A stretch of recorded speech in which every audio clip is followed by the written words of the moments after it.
nuestro conocimiento casi cada año o cada 2 años, cada año y medio, estamos duplicando todo lo que sabemos y reponiéndolo, digamos, por nuevo conocimiento.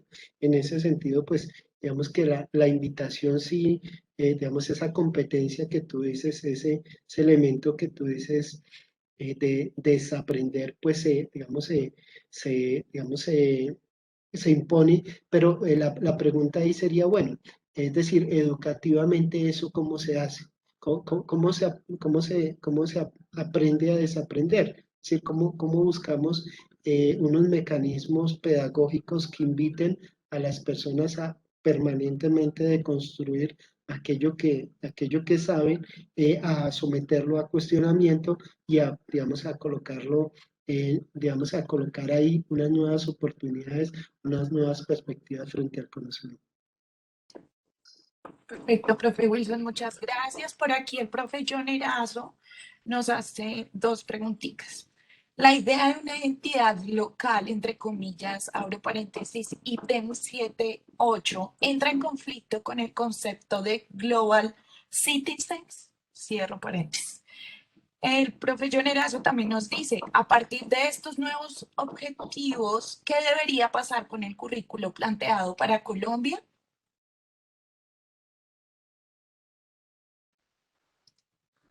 Profe, no te escuchamos, profe Wilson. Listo. Bueno, ambas son excelentes preguntas, ¿no? No, yo creo que digamos, los ciudadanos globales, digamos, la idea de una ciudadanía global no entra digamos, en conflicto digamos, con la ciudadanía local. Al contrario, creo que son herramientas digamos, que se complementan. Creo que hay que, digamos, hacer una educación para el territorio, para el país, para la ciudadanía global, digamos, para el mundo global, porque de una u otra forma creo que en las próximas generaciones ninguno de nosotros va a ser un ciudadano local exclusivamente, en el sentido en que todos ya estamos conectados digamos, con global, pero también en términos de los tráficos y de las migraciones, todos vamos a acceder mucho más rápido y a vivir seguramente en muchas regiones, en muchos lugares, nos va a tocar por temas de trabajo, por otros temas, y va a ser muchísimo más fácil digamos, el desplazamiento y la vida itinerante en el globo. Entonces, para nada, lo que ahí se constituye sí es la idea digamos, de una corresponsabilidad global, pues por el cuidado del planeta, por los asuntos de la democracia que ya serán globales, por digamos, los asuntos sociales que también ya entran a ser, digamos, de carácter global.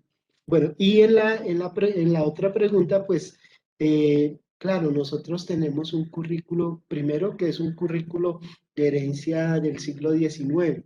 Entonces tenemos todavía un currículo de herencia del siglo XIX, compartimentado en disciplinas que digamos que no dialogan entre las unas y las otras. La idea de las áreas, por ejemplo, que fue importante en temas de articulación, todavía sigue manteniendo a veces esa disciplinariedad, pero más allá de eso, pues nuestra educación no ha incluido digamos, todas estas nuevas competencias, las competencias para el siglo XXI, ¿no?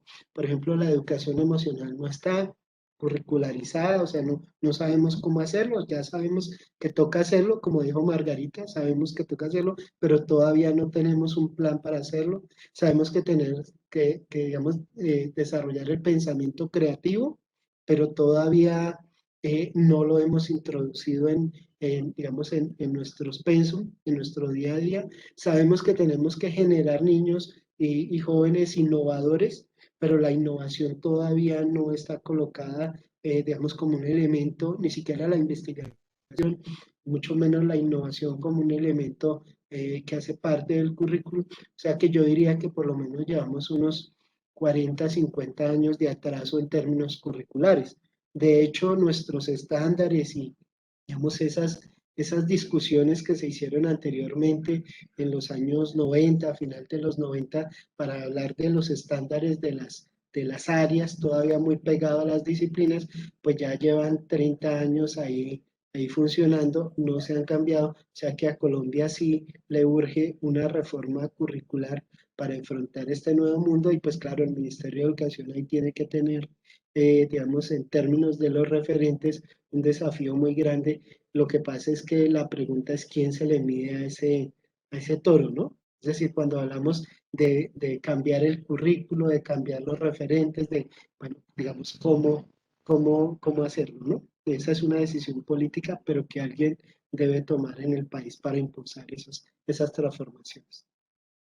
Profe Wilson, muchas gracias. Por aquí veo un comentario. La profe Juana Isabel nos dice, además de aumentar nuestros conocimientos, la educación nos induce a fortalecer la cultura y enriquecimiento humano y reconocernos en todas nuestras diferencias.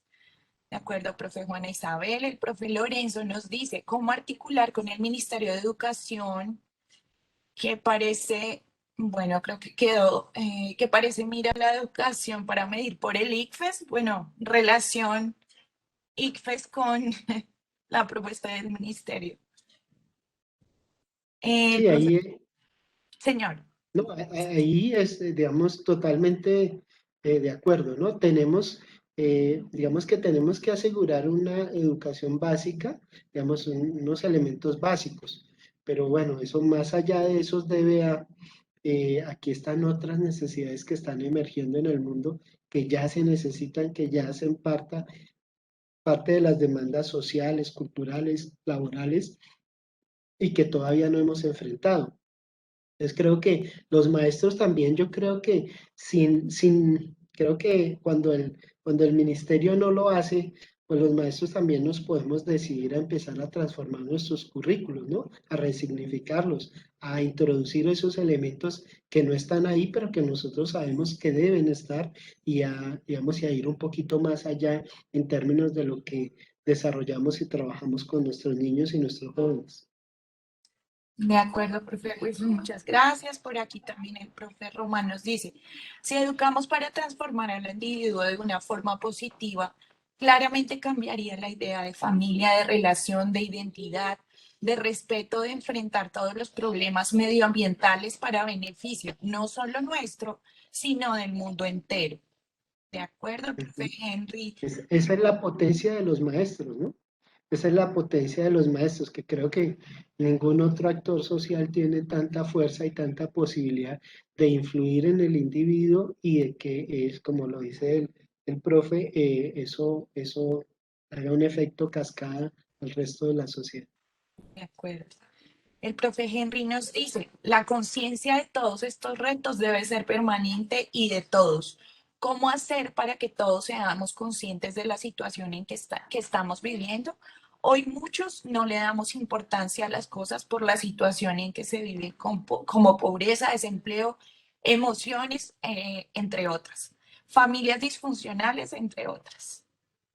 A muchos docentes, la profe Margarita nos dice, muchos docentes les da miedo. Claro. Bueno, pero ahí están esas formas organizativas que tenemos los docentes, ¿no? Las redes. Las redes digamos, de investigación, de conocimiento, las comunidades de práctica, que también, digamos, los colectivos y organizaciones. Creo que esas otras formas que también a veces sobrepasan la escuela y sobrepasan digamos, las normativas y las estructuras de las escuelas son mucho más fuertes y generan esos escenarios para pensar, para discutir, para diseñar cambios y para atreverse a implementarlos, ¿no? Yo creo que en eso también tenemos que ser mucho más creativos y digamos, y articularnos y unirnos para hacer que eso, como dice el profe Henry, sea una pregunta de todos los días, un problema de todos los días en la educación que realizamos. De acuerdo, profe. Bueno, por acá en el chat veo que ya no hay más comentarios ni preguntas, tampoco hay manitos levantadas, entonces agradecemos a los profes que han participado de esta sesión número 8 del diplomado, al profe Wilson, sin duda alguna, pues por ilustrarnos y mostrarnos como este contexto y bueno, la verdad fue muy, muy interesante. Y los invitamos. Bueno, aquí parece que hay una última pregunta como para no dejar a nadie en visto. El profe José Gabriel nos dice, ¿es necesario transformar el sistema educativo? Sí, por supuesto. Yo creo que si algo ha hecho, digamos, ante todas estas transformaciones, la educación siempre fue una forma de, digamos, de prepararnos ante el mundo, digamos, de, no solamente de transferir el conocimiento, sino de prepararnos ante el mundo, ¿no? Creo que hoy toda esta magnitud digamos, de elementos, de fenómenos nos invitan a transformar el sistema educativo, pero el sistema educativo no, digamos, como sistema, un sistema se puede cambiar desde muchos lugares, ¿no? Es decir, sistémicamente, mirado sistémicamente, un cambio en el sistema puede operar en alguno de los lugares y generar efectos positivos en el resto. Y cuando muchas personas hacen movimientos o cambios o transformaciones, pues eso empieza sin duda a, vamos a darle otra dinámica y a constituir otro tipo de sistemas. Bueno, profe Wilson, muchísimas gracias de verdad por compartir con nosotros en este espacio. Y mis profes los convoco entonces en este momento a ingresar a las salas donde ya me imagino los docentes tutores han enviado a los grupos de WhatsApp el enlace para que puedan ir ingresando. Sin embargo, aquí les voy a hacer un recorderis de los enlaces.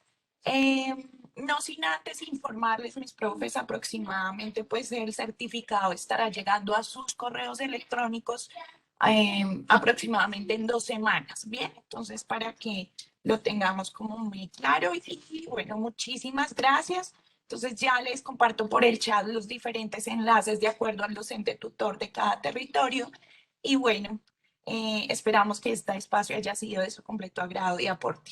Gracias.